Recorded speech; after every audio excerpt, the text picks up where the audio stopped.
What's good, y'all? It's the White Shadow Nova in the place, the space to be. And what I'm going to do today is I'm going to backtrack to this album that you see right here. This is my debut album, Renegades, from 2005. So in the early 2Ks, after I'd produced d-stroy from the Arsonist solo single Rollout and Leisure and 3MCs for Melee Sparks and Grand Agent. An album was in the making. I was working on an album all the time. I kept on hooking up with various MCs from the US predominantly, and just asked to be down to do tracks with me for my album.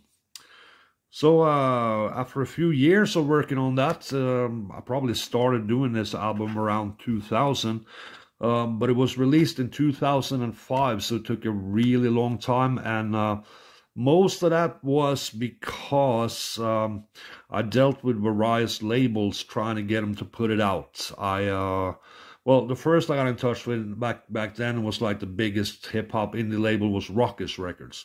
And they weren't interested. I mean, they were bigger than everyone else. And this release was a little small to them. And, I got it Fondlem Records. That was the other big one. But they they didn't really put artists on like that. They had their own rooster of artists that they put out on Fondlem.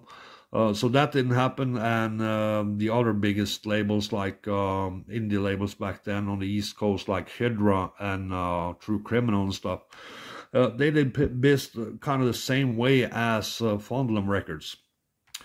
So I started getting at the smaller labels. So the first label who were going to put this album out were Rorschach Records in New York. They did a bunch of great classics by now, underground hip-hop 12-inch singles in like the late 90s, early 2Ks by the likes of Mr. Complex and J Live.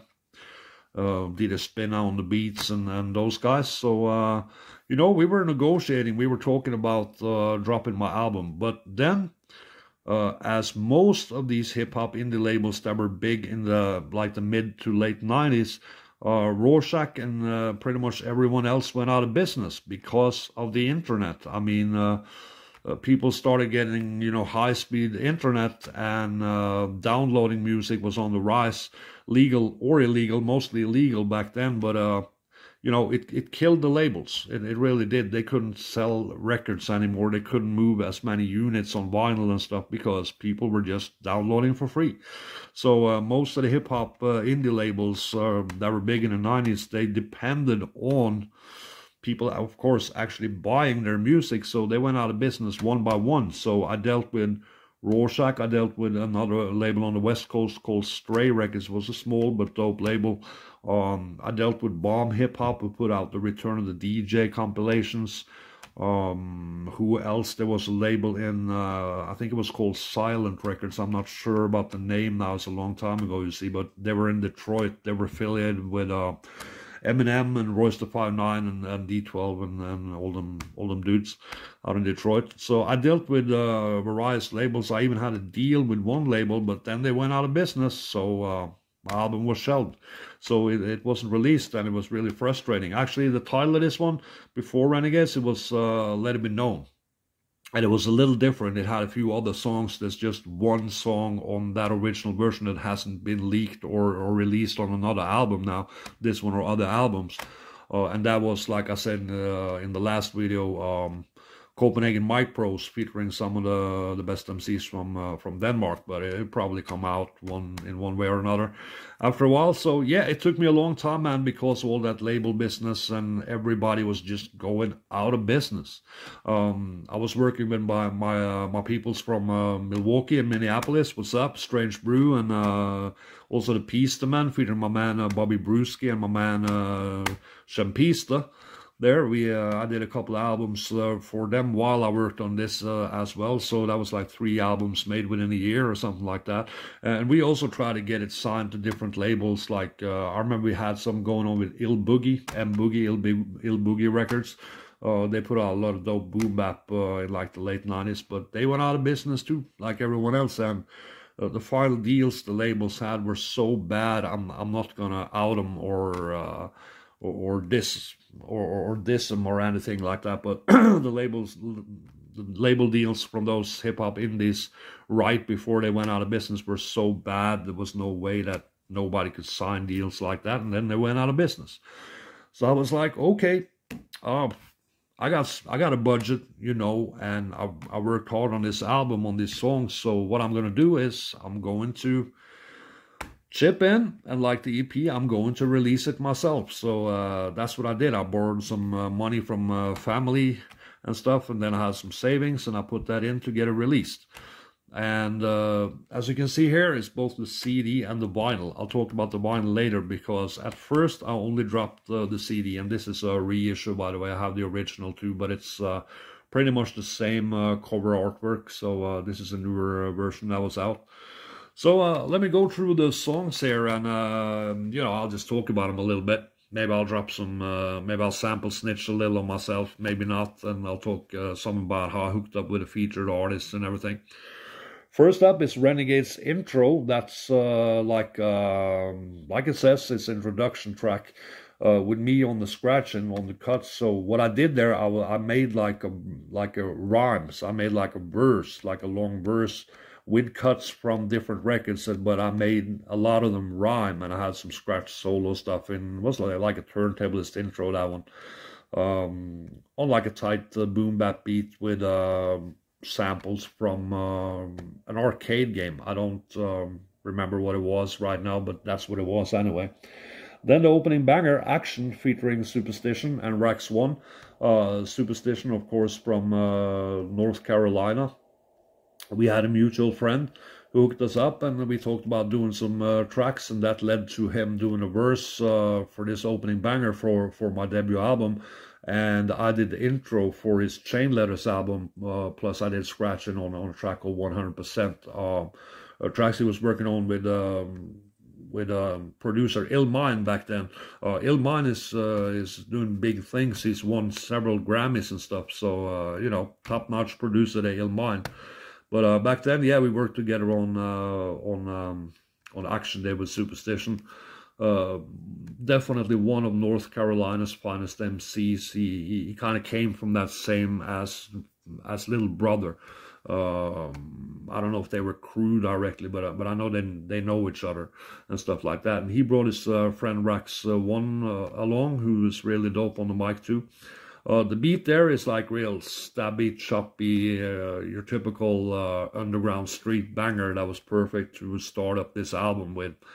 Yeah, you know, I do cuts and hooks, and I do a scratch solo thing there too on the end. You know, I pride myself on doing this crazy scratches, especially on my own albums. Some people have been saying, you know, that sometimes I go off too much, but if you're gonna stay in the same lane as everyone else, then why do something? You got to be original. You got to try and push it further, and that's what I tried, and that's what I did. Anyway, it's a perfect opening banger. This I sampled from 2 different records, like I don't know, some old funk, porn funk, obscure funk 70s records with a lot of stabs and other funky sounds and stuff. And I put them on top of each other. I just time stretched and put 2 samples from 2 different records on top of each other to make them fit. Next joint, Solid, featuring my man Melee Sparks from Philly and Scandinavia, because, you know, he's been living in Scandinavia forever, so my man is a Scandinavian too now. That was also the opening banger on his debut album, Legend in My Own Mind, that I produced also. That came out in 2003, I believe it was, or 2002. But I really wanted to include it on my album too, because I thought it was exactly like the title says. I thought it was a really solid track.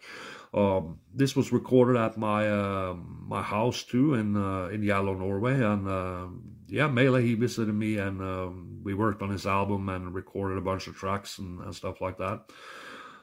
Beat is real heavy on some soulful type stuff there. Though I didn't really sample a soul record in a way.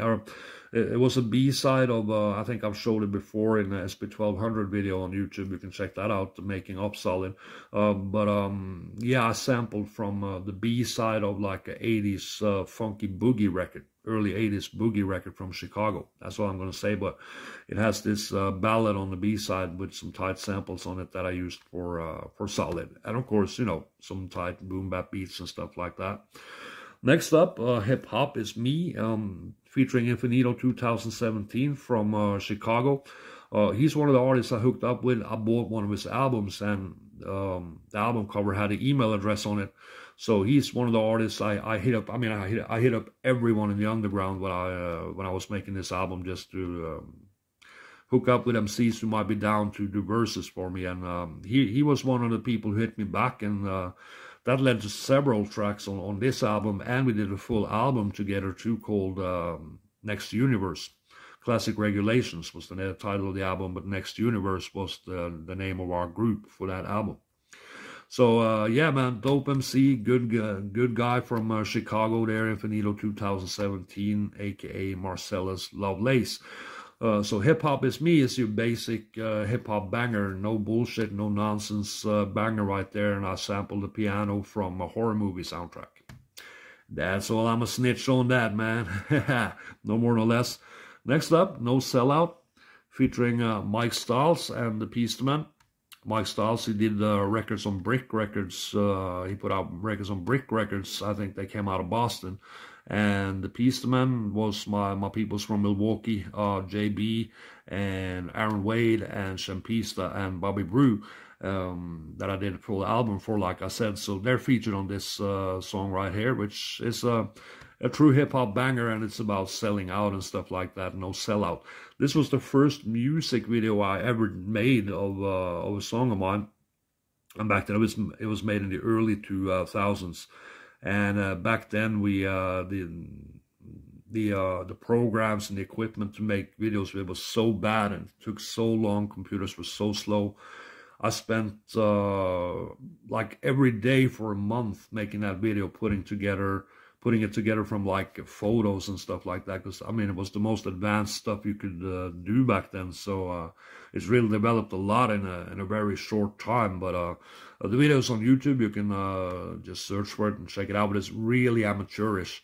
And a lot of private photos of girls and stuff like that on there too. So it's a fun watch, but it's to see, you know, the first time I attempted to make a music video, but it's anything but professional. But it's fun, like I said.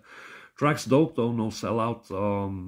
I use some of the Malcolm X speech, of course, when he goes no sellout, and hooks, and some other cuts there from Verizon Hip Hop Records. That's it was important for us to, I mean, hip hop got really increasingly and disgustingly, I'd say, commercial around that time. So it was important to, like, the serious hip hop heads to make a point on a lot of these records, and this was mine on No Sellout right here, that we shouldn't sell out, we should just yell out and, you know, get the hell out and all that stuff. Next up, Extra Thug Sauce featuring Guttermouth, Magic Most, and Self-Titled from the Demigods and LTP crew. I talked about that one when I talked about the Back to the True School EP, so you can check that out. But it's definitely a banger, man, and the samples are from a French TV soundtrack, actually. Next up, back to Milwaukee again there, featuring the Peaceman again, and some of Milwaukee's finest MCs, the Rusty Peace. And Pimp Strut, this was like a Milwaukee hip-hop radio anthem, actually. It's a real funky track, and, you know, the title says it all. We were on some porn shit on this right here, on a funky beat that I sampled from a well-known soul group right there. And it's one of the simplest beats I made. It's just 2 8-bar straight loops, and that's it. Nothing on top of it. I mean, I put it into SP1200, that fattened it up and mixed it, but that's about it. So, you know, less is more sometimes, and sometimes the simplest ideas are the best, like on that one. I mean, that was played a lot on hip-hop radio in, around Milwaukee, man. Late Night Hype Show, of course, you know, some of the Peaceman members were involved there and everything, and that was their show. So, but it became like a hip-hop, Milwaukee hip-hop scene hit, that one. So, yeah, man. Yeah, man. It's a dope one. Back with Infinito 2017 from Chicago after that, on When Facts Remain. That's like a basic jazzy hip-hop boom-bap banger that I didn't really sample stuff for. I just, you know, found small sounds and chopped them up and stuff like that. Plans to Blow opened my Back to the True School EP, featuring Grand Agent on that one. Recorded in Sweden, and yeah, beat made pretty much the same way as When Facts Remain, just took small sounds of records and chopped them. And laced them into a new piece of music right there.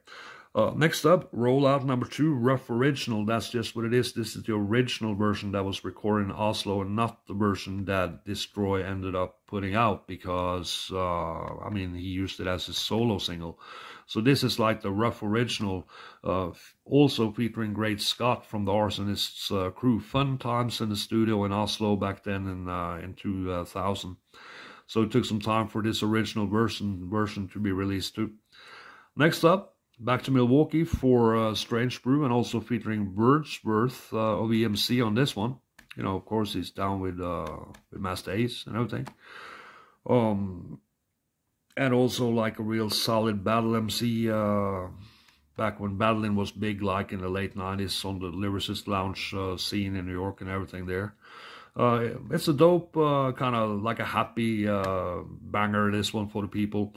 I also just chopped small sounds on, yeah, from records and put them together, no loops or anything like that. So a bit of vocal samples that says, for the people, by the people, to go with the title there. Actually, the samples on Rollout, that was from a French soundtrack as well.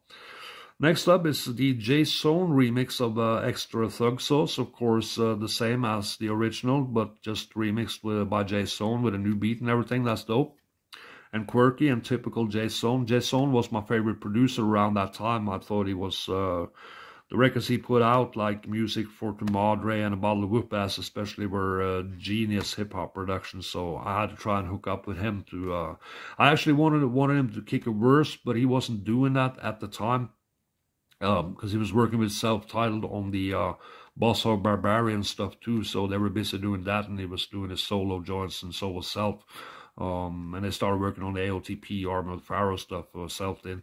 So he didn't want to do verses, but he wanted to do a remix, so he remixed Extra Thug Sauce, and I added scratches and stuff like that, extra cuts compared to the original. So this is a dope J-Zone remix right here. Might be the first time him and Self-Titled, that is Boss Hog Barbarians, were together on a released song anyway, I think so. And the final one featuring Infinito 2017 on this, L in Tune with Nature, more jazzy, solid boom bap there with sampled, chopped stabs and sounds. Next one, that's one of the features that the label Stray Records on the West Coast hooked up, and that's Asim and the Architect on that one. Architect did a little bit of scratching, I did the rest of the scratching, but he does a little bit of scratching there, and Asim, of course, on the mic. On Simple, I sampled from an old French record again. Yes, I used to love French records. They had a lot of samples. They still do. I still use some of them. And this was like an old French easy listening album that had like a lot of cool sounds and stuff that I just sampled and chopped. So no loops on that one too. I just, you know, I like taking my own little sounds a lot of time and just chop them up, make my own loops out of them. I like looping too though, like I did on this last one that also sampled some easy listening type stuff, but it actually sounds like more like a I don't know, adventure movie soundtrack or even spaghetti western type soundtrack. And it's Glock Whore, the uncut version, featuring the long shots from New York. That's my man Crayon from Brooklyn in New York.